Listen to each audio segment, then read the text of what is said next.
It had taken a few days, but the sugar beet field and a wide assortment of other smaller patches had been prepped and sown. It was going to be interesting to see if plants from home would grow here, Tom thought.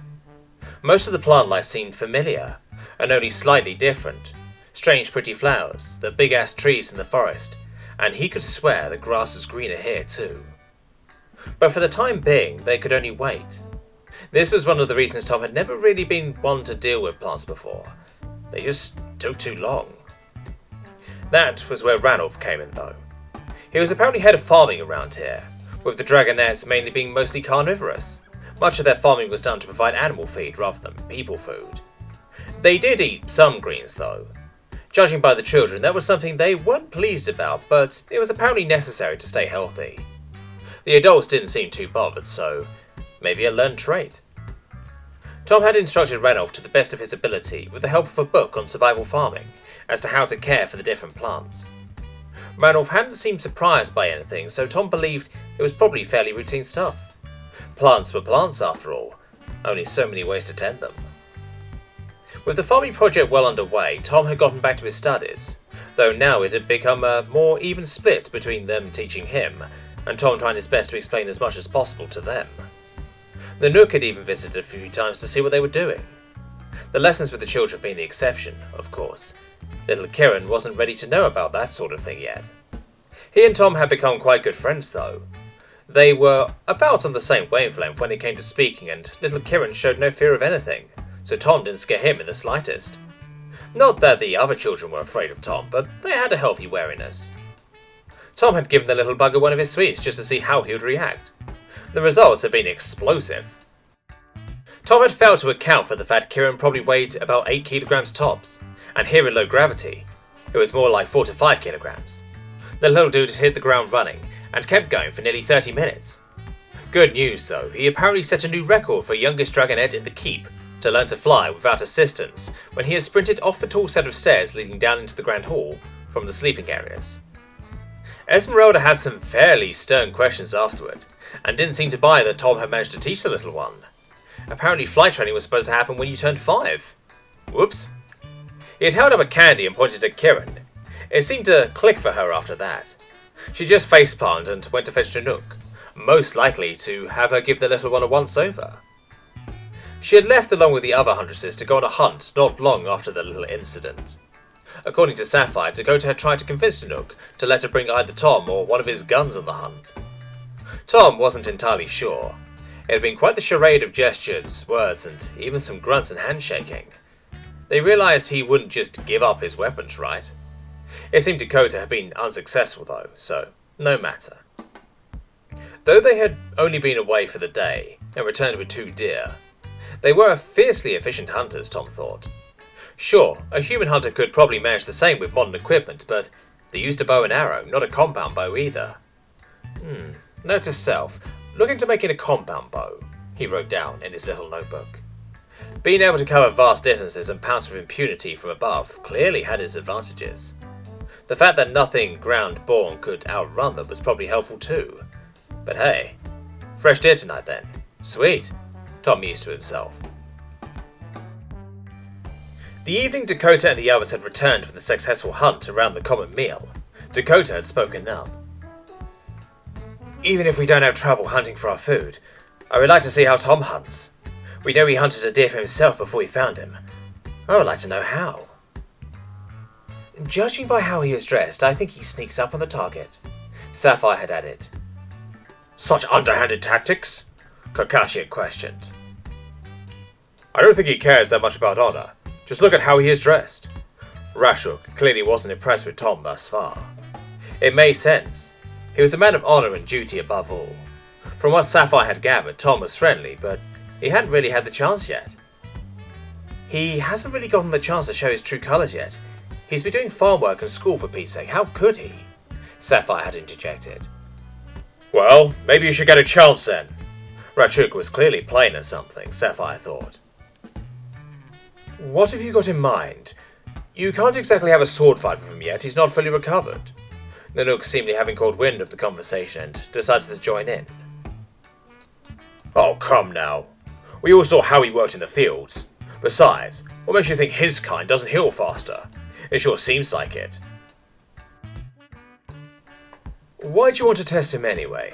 Judging by Dakota and her Huntresses, his weapons would make him more than a capable warrior. A warrior without honor can't be trusted. Besides, I haven't seen any of these weapons in action. And by the sound of it, all you've seen was him hitting a tree. Not very impressive in my opinion. I won't deny you have a point, but what do you want? A demonstration? Nanook had asked. Don't you? Besides, I want to see him in honourable combat. See what our guest is made of. You made him take the oath of the guard, which technically puts him under my command. I want to know what my warriors can and can't do. Yes, I guess I do, but I will not have you beating 7 bells out of him. Me? Fight? It had come from Tom, seeming very confused, having clearly tried and failed to follow the conversation. Yes, play fight, the Nook had tried. Bang bang? Tom had gone pointing his finger into the distance, probably trying to mimic his weapons. Yes, Tom, bang bang, and Rachuk added as he walked over, drawing his sword, handing Tom the blade. Tom immediately went to work examining the piece, testing the edge, and admiring the craftsmanship. Very pretty. Don't know use, Tom said, looking apologetically. You don't know how to use a sword? At all? Rachuk was seemingly taken aback by this. Sapphire had considered that quite likely.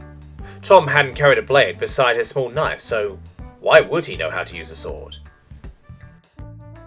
Human, no use no more. Old weapon.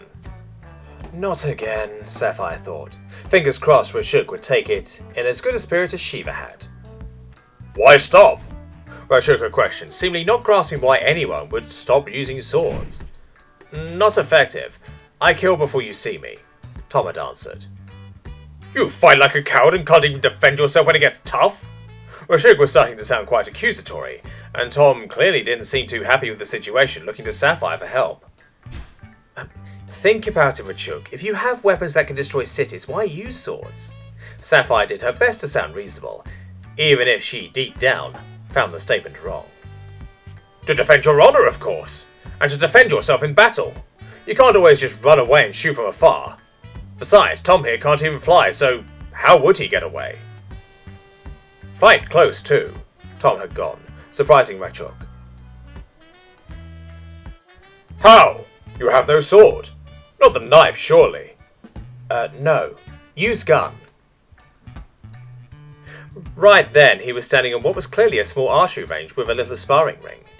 With nearly the entire keep watching him, he managed to convince Shiva to bring 2 old broken chest plates. He had gotten a few, kind of half-rotten cabbage things from Ranulph, seemingly not having kept well over the winter. Along with some pieces of loose wood, they would make up the day's targets.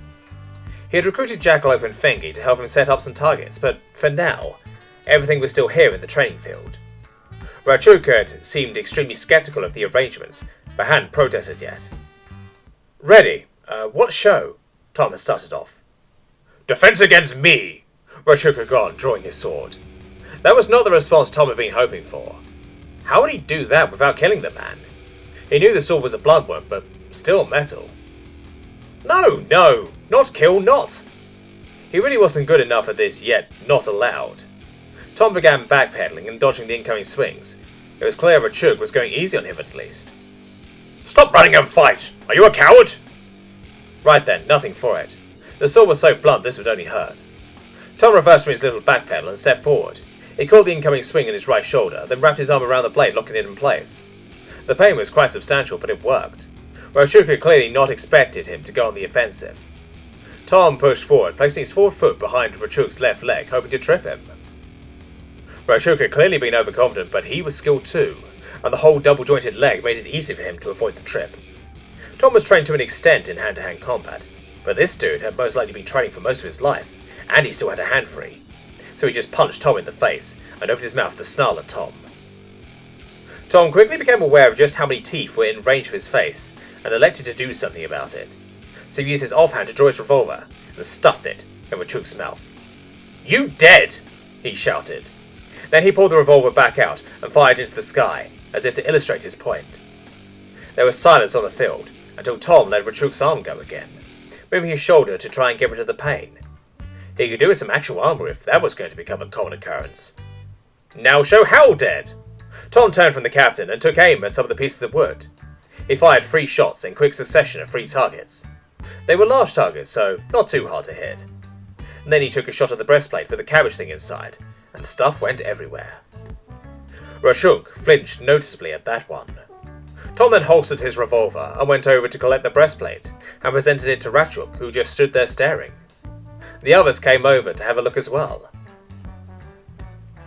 After Tom had finished putting Rachuk in his place, he had opened fire on the targets he had set up. Sapphire was shocked he could shoot that quickly. No bowman alive could have matched that rate of fire, and when he took a shot at the cabbage, pieces had gone everywhere. He had brought the breastplate back to show the little hole going in. The weapon had just punched straight through the metal.